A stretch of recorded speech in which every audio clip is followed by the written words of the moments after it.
പ്രമേയത്തിന്റെ പടം വളരെ തുടങ്ങുന്നതിന് മുന്നേ തന്നെയായിട്ട് നമുക്കൊരു സ്കെച്ച് കാണിച്ചിട്ടുണ്ട്. നമുക്ക് ഇങ്ങനെ ഇരിക്കും, നമ്മൾ ഇത് ആദ്യമായിട്ടാണ് ആ ഒരു സാധനം ഉണ്ട്. നമുക്ക് പക്ഷെ ആരോടും പറയാനും പറ്റത്തില്ല, ഇങ്ങനെയാണെന്നൊന്നും പറയാനും പറ്റത്തില്ല.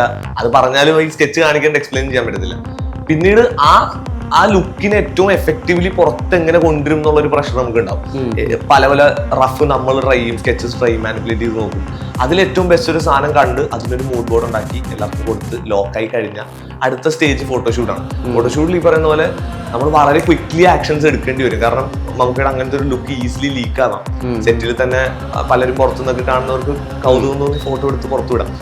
അതിന് മുന്നേ നമുക്ക് ഒഫീഷ്യൽ ആക്കുക എന്നുള്ളൊരു സ്പീഡ് നമ്മൾ ഉണ്ടാക്കാൻ, അതും ഒരു ആ പ്രഷറിൽ നമ്മൾ സ്പീഡ് ആക്കാൻ നോക്കും. ഫോട്ടോഷൂട്ട് ചെയ്ത് നമ്മൾ പല പല വേരിയേഷൻ എടുത്ത് കാണുമ്പോൾ നമുക്ക് ഭയങ്കര സന്തോഷമാകും. നമ്മൾ വിചാരിച്ചത് മുകളിൽ കിട്ടി, നമുക്ക് കുറെ സാധനം തന്നു. അതെടുത്ത് ആ പോസ്റ്ററിന് ഏറ്റവും നീറ്റായിട്ട് പ്രസന്റ് ചെയ്ത് അപ്പം തന്നെ കാണിച്ചിട്ടുണ്ട്. സെറ്റ് വെച്ച് തന്നെ റഫ് കാണിച്ചു, അപ്രൂവൽ എടുത്തു. പിന്നെ അതിൽ കുറച്ചൊരു 2-3 ഡേയ്സ് പണിതാണ് പിന്നീട് അത് ഔട്ട് കൊടുത്തത്. ആ ഔട്ടാണെങ്കിലും നമുക്കിടെ ബർത്ത്ഡേക്ക് ആയത് അന്ന് ഇറങ്ങിയത്. അപ്പൊ ഒരാഴ്ച ഗ്യാപ്പ് ഉണ്ട്. അപ്പൊ ആ ഒരാഴ്ചയിൽ ലീക്ക് ആവോ എന്ന് പറയുന്നത് നമ്മളൊക്കെ പേടിച്ചിരിക്കുന്നു. ലീക്ക് ആയതിന് പുറത്തുനിന്ന് ആരെങ്കിലും ഫോട്ടോ എടുത്ത് വിടുവോ എന്നുള്ള പേടി. പക്ഷെ ഇറങ്ങിയ ദിവസം വൻ ഹൈപ്പ്, നമുക്കിടെ ലുക്ക് പൊളി, അടിപൊളി പോസ്റ്റർ, അങ്ങനെ നമുക്ക് ഭയങ്കര